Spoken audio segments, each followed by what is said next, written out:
आप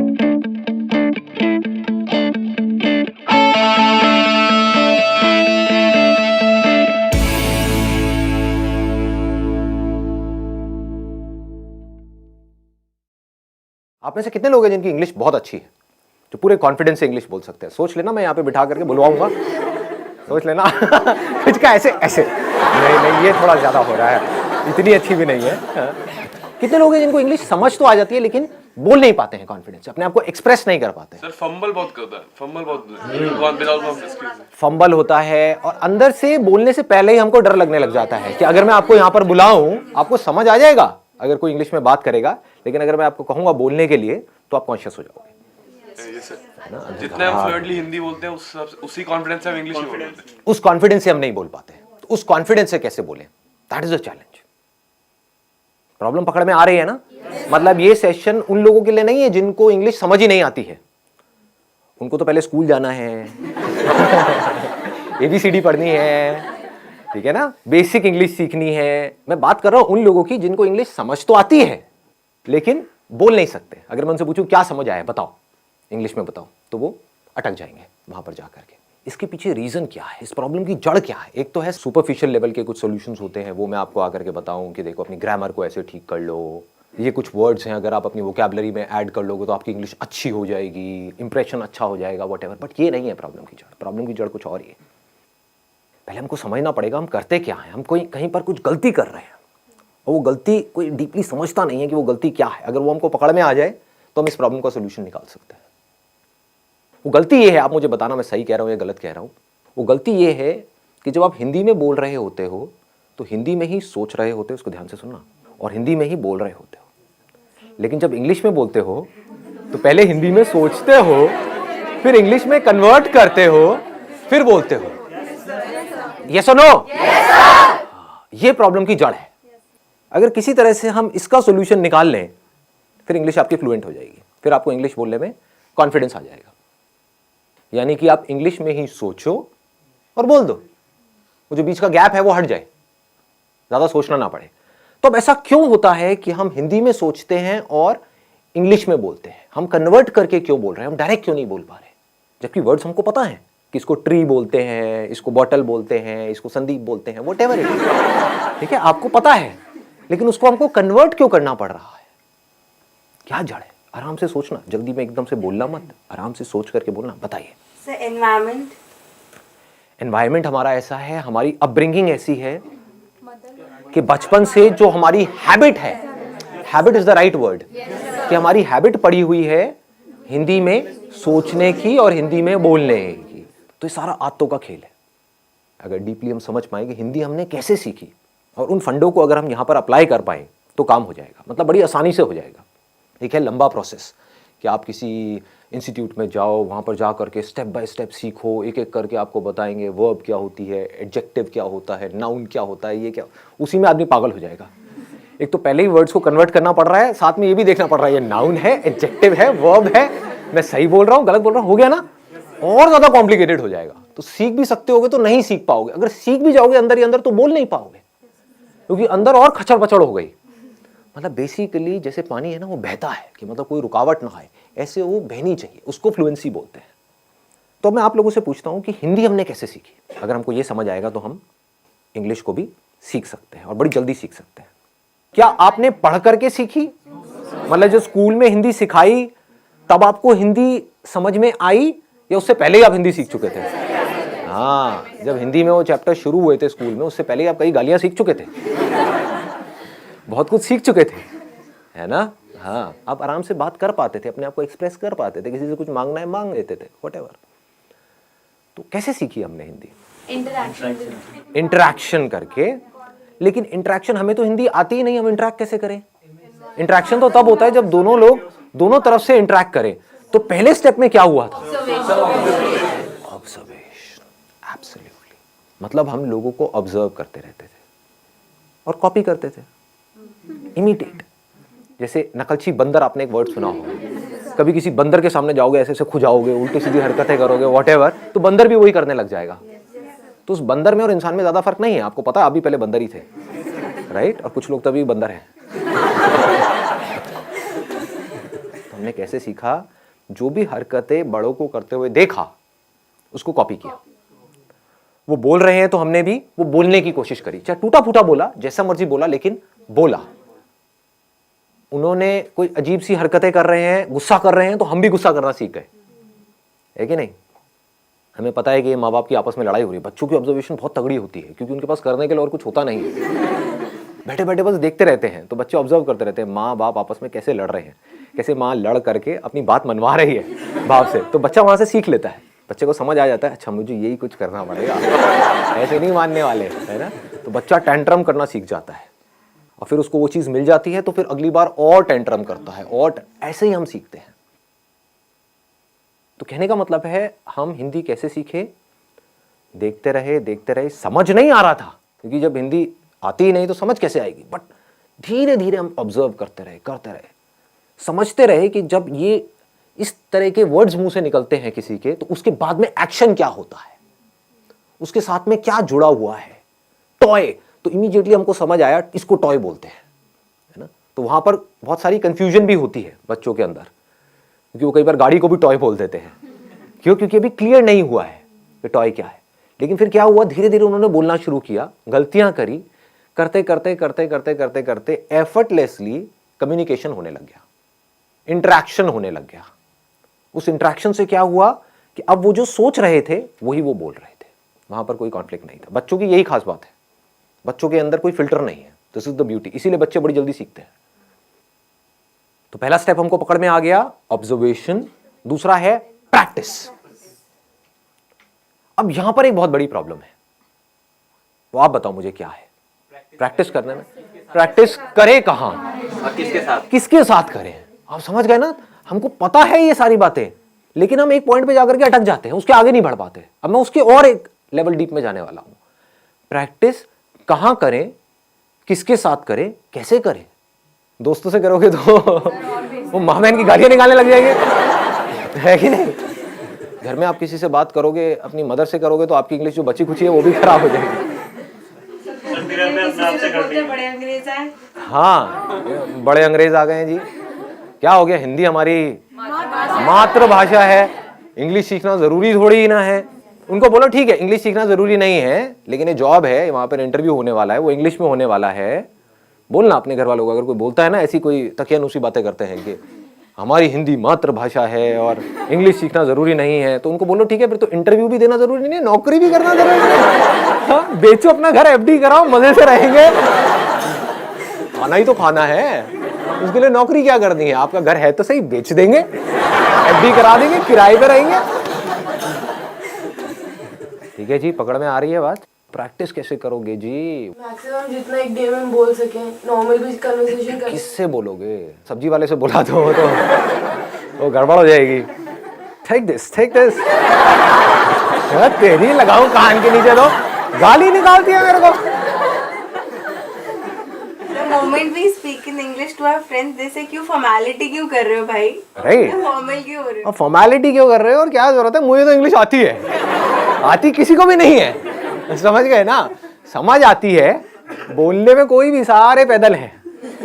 और कई बार वो हंसते भी हैं। जब कई बार क्या, हमेशा ही हंसते हैं। अपने गर्लफ्रेंड बॉयफ्रेंड से बोलोगे वो मजा ही नहीं आएगा, फीलिंग ही नहीं आएगी ना। हिंदी वर्ड्स में जो फीलिंग है, इश्क, ये वर्ड इंग्लिश में कहाँ मिलेगा? लव में वो मजा थोड़ी है। हाँ, प्यार, मोहब्बत, सारी फिल्में ऐसी देख देख करके हम बड़े हुए हैं। दिलवाले दुल्हनिया ले जाएंगे, You'll be my bride, you know? इसमें मजा नहीं आएगा, तू मेरी दुल्हन बनेगी। क्या प्रेम रोग? ये पिक्चर देख देख के आप बड़े हुए हो। ओ भाई साहब, सारे प्रेमी बैठे हैं यहाँ पर, हैं बड़े बड़े हैं। बढ़िया है जी। बताओ जी, ऑप्शन बताओ। It's a good idea. आप लिख सकते हो, मतलब डेली बेसिस पे अपनी एक डायरी लिख सकते हो कि क्या हुआ आज मेरे साथ में पूरे दिन में। उसमें मज़ा भी आएगा, और उस डायरी को जब आप एक साल बाद पढ़ोगे तो अपने ऊपर बड़ी हंसी भी आएगी, क्योंकि उस टाइम पे जब आप लिखना शुरू करोगे तो इंग्लिश बड़ी कमाल की होगी। ये मैं स्कूल में लिखता था, अब मैं बता नहीं सकता उसमें मैं क्या क्या लिखता था, बट अब मैं देखता हूँ तो बहुत हंसी आती है। मतलब कमाल की इंग्लिश होती थी, पता नहीं क्या का क्या मैं बनाता था, क्या क्रिएटिविटी, सारी क्रिएटिविटी उसमें चली जाती थी, है ना। तो this is a good idea कि आप लिख सकते हो अपने जो थॉट्स हैं, सुबह से रात तक जो भी कुछ किया है, क्योंकि लिखने के चक्कर में क्या होगा, आपको पहले सोचना पड़ेगा। सोच करके ही तो लिखोगे, बिना सोचे कैसे लिखोगे। तो this is a good idea. और बताओ व्हाट एल्स। सर हम उनसे बात कर सकते हैं जिनको हिंदी आती ही नहीं, जिनको हिंदी आती ही नहीं है, कैसे करोगे बात? फेस टू फेस, जैसे चाइनीज हो गए या फिर जो भी जिनको हिंदी आती नहीं है, अफ्रीकन हो गए सर। और ऐसे लोग contact What's your name? Tell me. Chinese से मत करना भाई साहब, नहीं नहीं। ऐसा कोई तरीका जो फिल्टर ना हो, जैसे अभी डायरी का ऑप्शन दिया, उसमें हम प्रैक्टिस कर रहे हैं, लिख रहे हैं, अपनी डे टू डे लाइफ के बारे में लिख रहे हैं, लेकिन सोच सोच के लिख रहे हैं, वो फिल्टर आ रहा है, वो फिल्टर को कैसे रिमूव करना है, ये कोई तरीका? सोचना फिल्टर नहीं है, क्योंकि अगर अभी आप हिंदी भी बोलोगे तो सोच करके ही बोलोगे, वो बस इतनी जल्दी हो जाता है, हमको एकदम से पता नहीं लगता है। जैसे आप एक मूवी देखते हो तो एक सेकंड में 25 फ्रेम निकल गए हैं, और हर फ्रेम में मिलियंस ऑफ पिक्सल्स हैं, इतना डेटा एकदम से निकल गया है। हमें लग रहा है एक सेकंड वीडियो का निकला है, एक सेकंड नहीं निकला है, वो 25 फ्रेम्स है, तेज निकल गए तो हमें लग रहा है स्टिल नहीं है, वीडियो है। ऐसे ही जब आप हिंदी बोलते हो तो ये मत समझो बिना सोचे बोल रहे हो, लेकिन हो क्या रहा है, आपने सोचा और बोला। सोचना प्रॉब्लम नहीं है, क्योंकि बिना सोचे तो आप बोल भी नहीं सकते। हाँ, मैं आपसे पूछता हूं वेदर कैसा है, आप यही बोलोगे वेदर अच्छा है, ना ज्यादा ठंड है ना ज्यादा गर्मी है। ये वर्ड्स कहां से आए? जो आपने एक्सपीरियंस किया, जो फील किया, उसके साथ में कुछ वर्ड जुड़े हुए हैं। वो सारे जो वर्ड जुड़े हुए हैं वो सब हिंदी में जुड़े हुए हैं। तो उस फीलिंग को, उस एक्सपीरियंस को आप फ्लुएंटली एक्सप्रेस कर पा रहे हो, क्योंकि उसके साथ में वो वर्ड्स पड़े हुए हैं। इंग्लिश के भी पड़े हुए हैं, इसको ध्यान से समझना जो चीज मैं बोल रहा हूं। हिंदी के भी पड़े हुए हैं, इंग्लिश के भी पड़े हुए हैं, बट आप हिंदी फ्लुएंटली बोल पा रहे हो, इंग्लिश नहीं बोल पा रहे। क्यों? क्योंकि आप सोचते, अब इसको ध्यान से समझना, क्योंकि आप सोचते ही हिंदी में हो, और आप हिंदी से इंग्लिश में कन्वर्ट करके फिर बोल रहे हो। कुछ ऐसा हो जाए, अगर आप सोचना ही इंग्लिश में शुरू कर दो तो क्या होगा? Problem solve. हैबिट आपकी अभी पड़ी हुई है हिंदी में अंदर सोचने की। सुबह से रात तक आप करते क्या हो? कभी नोट करना, कहीं पर अकेले बैठे हुए हो, कभी पढ़ रहे हो, पढ़ते पढ़ते एकदम से पढ़ाई से ध्यान हटा, बैठ करके कुछ सोच रहे हो, कुछ गड़बड़ हुई घर में, उसके बारे में सोच रहे हो, सोने से पहले कुछ थॉट चल रहे हैं माइंड में। थॉट है क्या अगर बोलना नहीं है तो? कभी ध्यान से अपने थॉट्स को देखना। थॉट्स में अगर वर्ड्स नहीं है तो थॉट भी नहीं है। बिना वर्ड्स के सोच के दिखाओ, किसी ऐसी चीज के बारे में सोच के दिखाओ जिसका कोई वर्ड माइंड में पड़ा ही नहीं है। इम्पॉसिबल। हमें यह लगता है कि बात करना या बोलना मतलब सिर्फ आपसे मैं बोल रहा हूं, आपसे बात कर रहा हूं, इसको बात करना कहते हैं। अजी नहीं, जो हम अपने अंदर सुबह से रात तक बोलते हैं, एक्चुअल में वो बात करना है। अगर अपने अंदर ही अंदर आप इंग्लिश में बोलते रहो, ये आपके हाथ में पूरा कंट्रोल है, या और कुछ नहीं तो शुरू में इंग्लिश और हिंदी को मिक्स कर दो अपने माइंड के अंदर, तो धीरे धीरे आप देखोगे, नहीं भी चाहोगे तो मुंह से वो ही निकल रहा होगा जैसे थॉट चल रहे होंगे। It is called habit. कितना सिंपल है, मतलब समझ गए ना कि अकेले में आप कहीं पर बैठे हो तो बैठ करके सोच रहे हो कि मुझे ये करना है। Think in English. अगर आप अंदर सोचने की प्रैक्टिस नहीं करते और सीधा बोलने की प्रैक्टिस करते हो तो नहीं बोल पाओगे, अटक जाओगे, बार बार गलतियां करोगे, और जितनी गलतियां करोगे उतना ही आपका मजाक उड़ेगा, उतना ही आप कहोगे छोड़ो मेरे को नहीं बोलना। तो इंग्लिश में सोचना है, इंग्लिश के वर्ड्स में सोचना है। ये पूरा कंट्रोल आपके हाथ में है। चाहो तो कर सकते हो, कोई आपको रोक नहीं सकता है, आपको कोई और चाहिए भी नहीं है, अपने अंदर ही अंदर। एंड मोस्ट इंपॉर्टेंट, यहां पे एक सेकेंड ना, in most important, use simple words. यहां पर हम जाकर के फंस जाते हैं। कुछ ज्यादा कॉम्प्लिकेटेड वर्ड्स बनाने की जरूरत नहीं है अपने माइंड में जो आप सोच रहे हो। बड़े आराम से सिंपल वर्ड्स। क्योंकि उसमें क्या होगा, फ्लुएंटली आपकी आदत पड़ जाएगी इस तरह से सोचने की। तो अब एक छोटा सा काम करते हैं यहाँ से, बजाय कल के ऊपर डालने के, आज से और अभी से इसकी प्रैक्टिस करते हैं। आपको जो भी बोलना है या मैं जो भी बोलूँगा इंग्लिश में बोलेंगे। एटलीस्ट कुछ तो प्रैक्टिस होगी ना से तो हाँ है, वैसे आधा घंटे में कुछ होने वाला नहीं है लेकिन at least something is better than nothing. सोच सोच करके नहीं बोलना है, बोल देना है जो भी अंदर से आ रहा है। Sir, what we can do at our home is that we can ask our mother or father that you can give us any topic, any XYZ topic such as dog, water, anything, and we just have to speak for a minute on that topic. Extempore basically. So once a week, even if we do it. And we don't need to use these kind of words like extempore or whatever. So now what is going on is, like say we can have a practical demo as in what we need to do and what we don't need to do. And even if you commit some mistakes, it does not make any difference. My English is also not that good, but how does it matter? If there are people who are making fun of you, they are just giving a boost to their own ego. If you go and speak in English with a foreigner, they will never make fun of you. Because for them, it's not that important whether what you are saying is right or wrong. What is important is whether they are able to understand, like say, whatever you are trying to express. So sometimes it happens that like our generation is fond of online shoppings, or maybe like if there is a problem in the phone or something like that. So what we can do is instead is that we can call the customer care. There is an option that one is in English, the other is in Hindi. It's a great idea. They'll not judge you according to your voice, and you'll be able to get it that whether they are understanding your English or not. Yeah.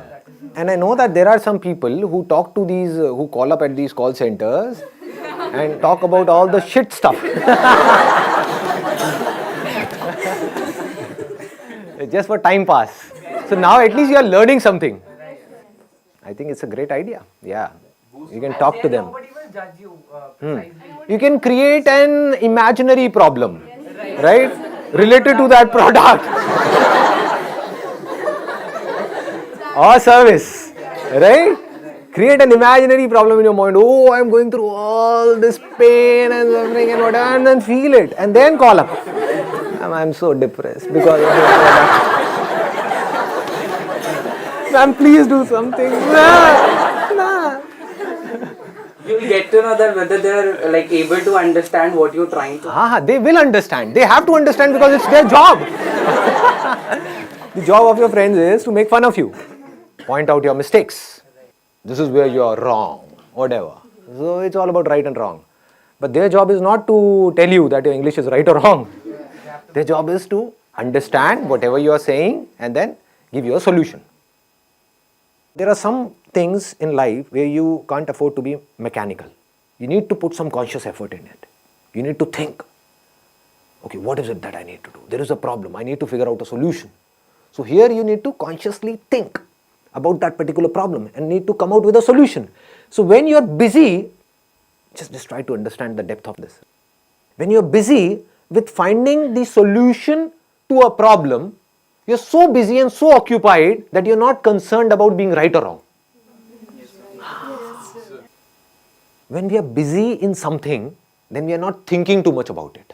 For example, you must have noticed, if you're speaking with a foreigner, some of your relatives or whatever, like say they are from UK or US and they've come to India at your home, and you're talking to them in English. Do you see what I'm saying? Now you are so busy in talking to them, you're not thinking about being right or wrong. So if you're trying to find out the solution of the problem which is right now there on the top priority, you would see the whole of the energy is going in finding out the solution. So this English will start coming out effortlessly. These thoughts, these words in English will start coming out effortlessly because this is what you desperately want and need. This is the power of our mind. I'm going in a different dimension. Like say, if your mind has to do something, if you are in a situation, for example, if there is a mother and a child, and the mother says, no, I don't have that much of energy in my body or whatever it is, right? But the moment her child is in danger, she will have so much of energy that she will be able to fight with 10 people, all by herself. How was this energy released? whenever there is a problem which is huge, then the mind releases energy to find out a solution. And mind has the power to do anything and everything. Interesting, no? Try to find out the solutions of the biggest problems in your life in English. That will take care of this problem of learning English. So, you will not have to put in effort to learn English. You will learn English automatically. As you learnt Hindi automatically. It's easy. It's easy. It's simple. Yeah. The major thing that discourages us to speak is like being judged by people. And like at the back of our minds, we always think what would the other person think about us. Let those people go to hell. Curse them in your mind. Stare करते हैं वो लोग गलत बोलते So English. Speak up with confidence. This is the key. You know what? Even if you're not confident, just pretend to be confident. Sir words mind में आ ही नहीं रहे हैं कुछ दिनों से घर पे हूँ तो माइंड बिल्कुल ऐसे हो चुका है हिंदी इंग्लिश के वर्ड्स तक नहीं आ रहे हैं एक्चुअली एग्जाम्स थे बस पढ़ाई वो सब ही चल रहा था तो सर वो चीज़ें ही नहीं आ रही माइंड में जो मुझे सब कुछ आता था वो भी मैं भूल चुकी ऐसा लग रहा है What are you saying? I'm not getting it. I'm not getting it. I told you English, girl. Speak up. Sir मुझे बोलना क्या था मैं तो ये It's okay, no problem. Anything I else? think we stammer or get stuck while speaking because we get short of words while speaking and then we get short of thoughts also. So if we are in continuous, like we are reading or we writing anything, so we are not short of thoughts and consequently we are not short of words also. Right. So one is that we are reading and writing and something to do with conversation. One is reading or writing like mathematics or something to do with science, because these kind of words, or chemistry or biology or physics, these kind of words we don't use in our day-to-day conversation. So we need to read something or listen to something or go through something which is related to our day-to-day lives. So maybe you can watch Friends. This is one of my favorite, like Breaking Bad. Game of Thrones. I've heard a lot about it, but I don't know what it is. So go for Big Bang. Big Bang Theory. So MD House. No limits. In my old age home, these things are not there. So I have tried this thing. I used to think whatever goes on in my life. But what thought comes up is maybe I'm wrong. Whatever I'm thinking is wrong. So how would these things get correct? Like who will correct me? Even if you're wrong, how does it matter? That we need to understand again and again. Initially, whatever we do, we will be wrong. This is the problem because of which most of the people are not able to do what they really want to do, because they want to be right. This is a big trap. When you start doing something, anything for that matter, whether it is business or any kind of work or an art or a skill, what happens is we try to do it and we are not able to do it properly and we give it up. Even if you are wrong, it is not about a life or death situation. It is not Game of Thrones. Nobody is going to kill us or anything of that sort. At max, what can happen is, like, say, somebody will make fun of us. So what is happening is they are smiling, they are laughing. Right, because of us. So is it a problem or is it a good thing? Good thing. It's a good thing. Yeah, right. Because something good is going on because of you. Yeah. Whether they are laughing on your jokes or whether they are laughing on you, how does it matter? We need to say, okay, no problem, just keep doing it, keep doing it, keep trying, keep trying, keep trying. I think that is a key word. Keep trying, keep trying, keep trying. So Dr. APJ Abdul Kalam has stressed on this thing that no matter what your age is, you should keep learning always. Right. And we need to understand all these things practically, not theoretically. One is theoretically, okay, I understood. Then what? You need to bring it in practice. That's where you need courage. That's the basic difference between a winner and a loser. Losers understand all these things. They would say, okay, I know all these things. Tell me something new. Abhe khachar. What will you do of something new? Even if you get more and more of new information, so-called new information in your brain, which is as good as dead because you're not using that information to do something, to bring it into action, what will you do with that information? They're just fond of information, which they think is learning, but that is not learning at all. Learning means getting some information and bringing it into practice. That is learning. The moment you bring something in practice, either you will succeed in it or you will fail. So whether you succeed or you fail, you need to let it go and keep on building your practice.